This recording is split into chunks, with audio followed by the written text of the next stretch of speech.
Quanto custa para a empresa a desorganização em relação a demandas, atribuições e rotina no trabalho?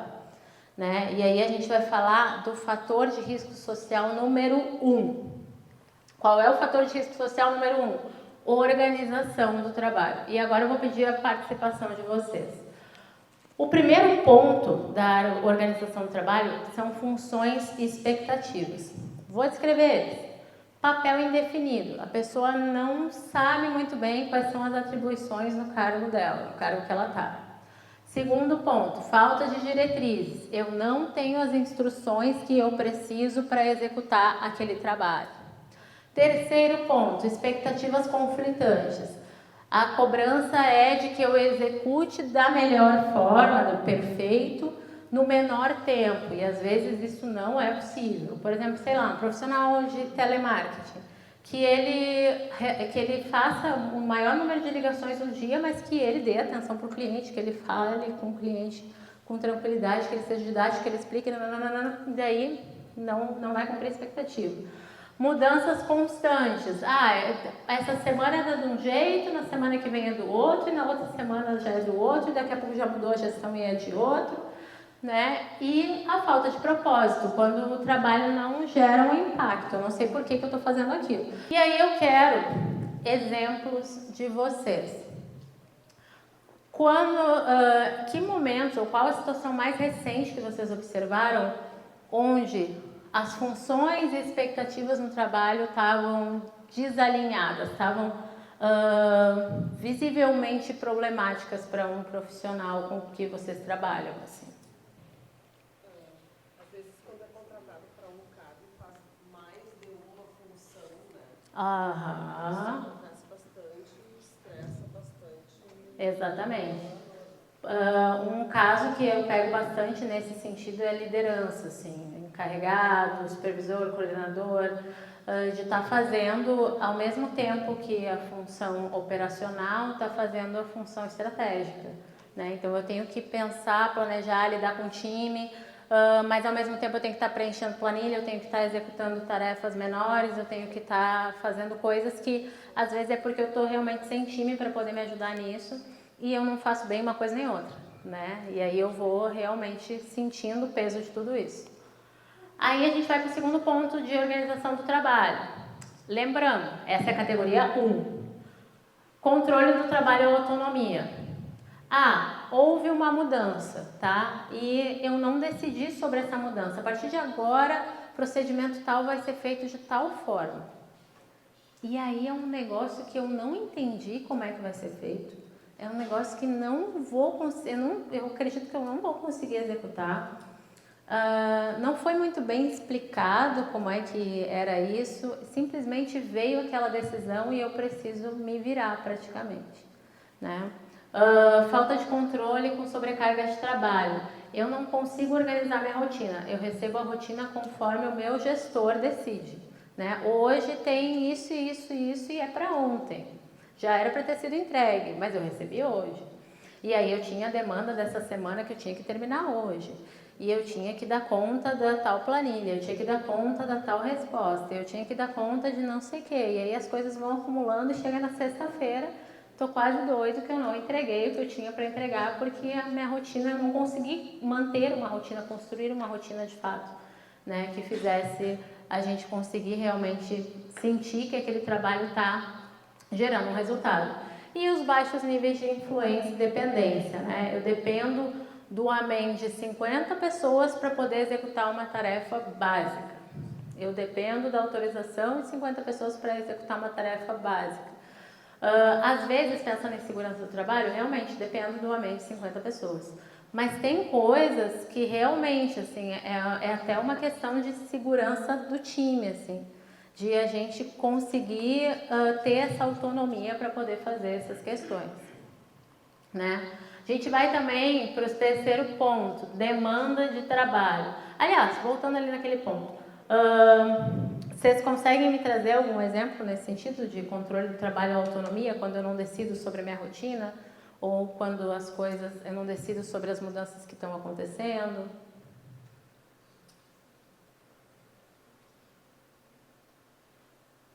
Diga. Tem situações situações que muitas vezes a gente dá um treinamento e daí você está fazendo um projeto, é chamado para o treinamento ou acontece alguma coisa no setor com algum funcionário, você é chamado para falar e tem que entregar naquele dia. Isso, e às vezes é um treinamento super importante, eu tinha que estar super conectado ali com o que eu estava fazendo, mas está acontecendo um outro problemão e depois o resultado daquele treinamento que eu ia precisar usar na minha rotina eu não consigo usar e eu estou resolvendo outro problemão e assim vai indo, né? Realmente isso acontece, assim. E enfim, a gente tem vários exemplos nesse sentido para poder trazer a questão do controle do trabalho e autonomia. Demanda de trabalho. Esse aqui é o mais, tá? Que hoje, por causa da automação e da questão das tecnologias, é o que mais tem aparecido nas avaliações de risco psicossocial. Demanda de trabalho, subutilização de habilidades, por exemplo, tu contrata um profissional muito bem qualificado, mas tu não consegue usar esse profissional da maneira como ele foi qualificado, aliás, pelo motivo que ele foi escolhido, pela qualificação que ele tem, né? Então, subutilização dos conhecimentos e das habilidades, interação constante com pessoas.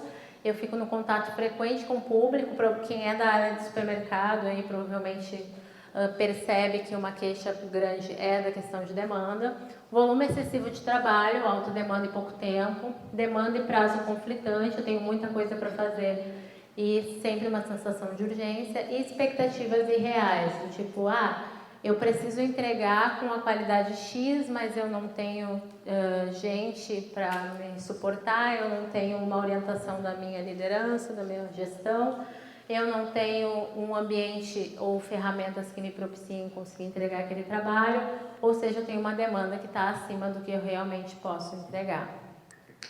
Vocês têm algum exemplo para me trazer? Umas 5 risadas aí, mas... E o pior é que é muito comum, se pegar metade dessa sala aqui tem esse problema, né? Metade dessa sala tranquilamente tem esse problema. E é o problema que a gente mais tem encontrado como risco psicossocial nos cargos, principalmente quando a gente fala de cargo administrativo, né? No comercial também a gente acaba tendo bastante varejo, assim, bastante a questão do problema com a demanda. No administrativo é a demanda mental, no comercial a gente acaba tendo a demanda temporal ali de administração de tempo. E a gente tem a demanda física, daí quando a gente fala de cargos mais operacionais, assim, como por exemplo, eu estava ouvindo os exemplos dos silos ali, a gente tem um pouco mais de demanda física, mas se a gente for olhar a demanda mental não aparece. E por exemplo, se a gente vai fazer a avaliação ergonômica, e aí a gente só percebe a demanda física, isso não vai aparecer como um risco para a saúde mental, entende?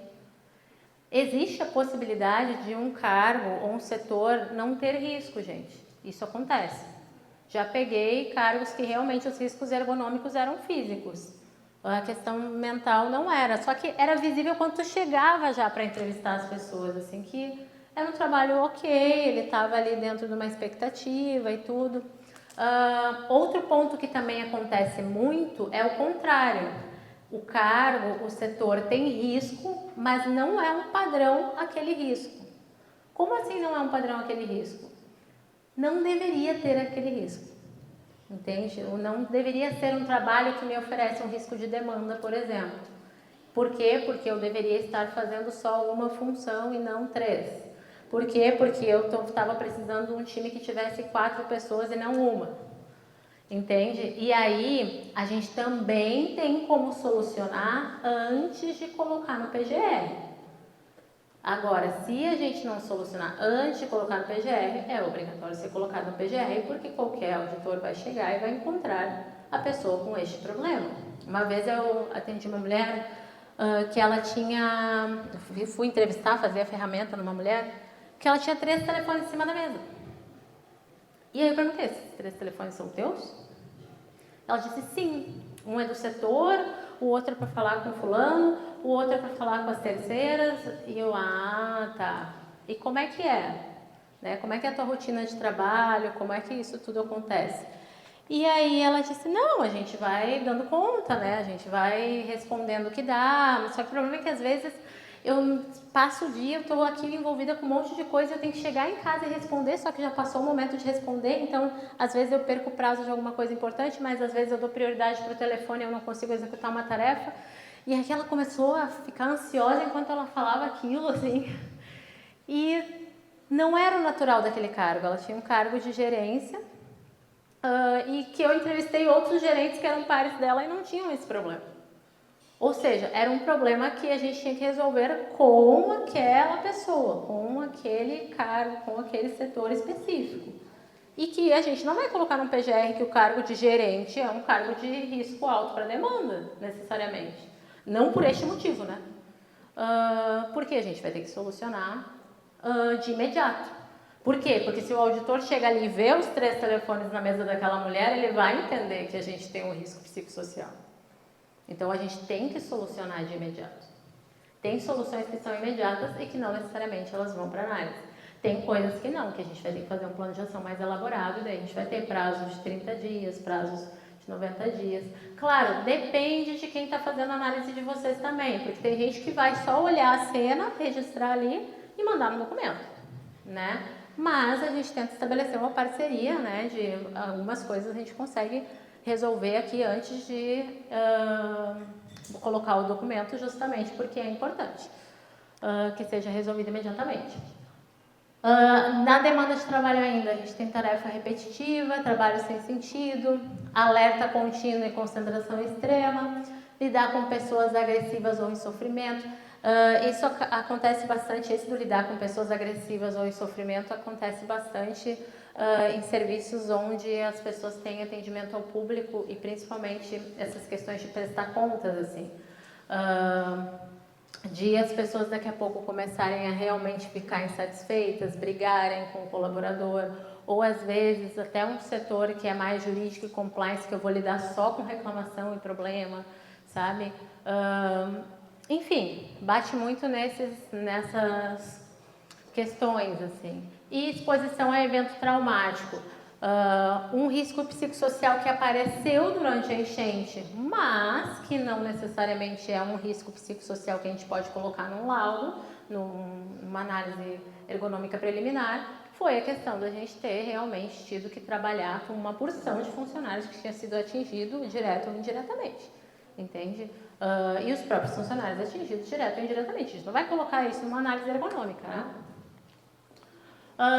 Gestão da mudança organizacional, ou seja, falta de suporte quando acontece alguma mudança importante, mudanças frequentes ali em relação à reestruturação, comunicação ineficaz, a pessoa não tem clareza sobre o que é para ser feito, a informação não chega tão rápido quanto deveria chegar, né? Então acho importante também a gente avaliar esse ponto e todas as ferramentas disponíveis avaliam esses pontos, tá, gente? Trabalho e ritmo de trabalho, o quanto a carga é excessiva ou a carga é insuficiente para o trabalho. Às vezes eu sou subutilizado, eu tenho um trabalho em que eu não faço quase nada ali, isso também, esse ócio incomoda muito o colaborador. Assim como eu tenho um trabalho que eu posso ter um trabalho que eu faço muita coisa, a pressão por prazo, um ritmo ditado por máquina ou sistema, um trabalho repetitivo. Próximo ponto, horário de trabalho, né? Às vezes eu trabalho por turno e isso se torna um problema na minha rotina ali, na minha vida. Às vezes eu trabalho com hora extra, com hora imprevista, enfim. Às vezes eu recebo demandas de trabalho fora do meu horário. Às vezes eu recebo tarefas para serem resolvidas em curto prazo. E a última questão é, por exemplo, provavelmente bate na questão dos terceiros de vocês, a incerteza quanto à disponibilidade de trabalho, possibilidade de perda do trabalho, trabalho mal remunerado ou incerto, empregos fora do padrão e falta de cobertura da legislação. E daí tudo isso vai causando prejuízo, tá? Isso tudo está mapeado na ISO 45003 e isso tudo é mapeado na maior parte das ferramentas, a gente só vai ter que ver, a depender do setor que a gente está avaliando, aonde que vai pesar. Aí a gente encerra a questão de organização do trabalho. Qual é a consequência do problema de organização do trabalho? Burnout. A gente tem um adoecimento direto e que pode ser caracterizado com nexo causal, que é o que pode nos causar ação trabalhista, né? Quando a gente tem problemas nessa área de organização especificamente, tá? Agora, imagine um ambiente onde a lista de metas nunca cabe no papel, onde precisamos entregar, o que precisamos entregar vem sempre acompanhado do não importa como. Nesse cenário, as horas de descanso se transformam em culpa, o sono vira um campo de batalha, o colaborador se vê em uma corrida sem linha de chegada e quanto mais corre, mais distante o final parece. O corpo dá sinais, cansaço não passa, memória falha, vontade de chorar sem motivo aparente, ou um desinteresse e realmente um descrédito assim, da humanização. Mas o ambiente diz, você precisa ser forte, a crise exige sacrifícios. E é assim que na soma silenciosa de dias exaustivos, o burnout deixa de ser um risco e se torna uma certeza. Gente, temos um ponto também, que é um ponto importante, veio na reunião da manhã. Ninguém adoece por trabalho se não está minimamente comprometido com o trabalho. Ninguém adoece por trabalho se não está minimamente se importando com o trabalho.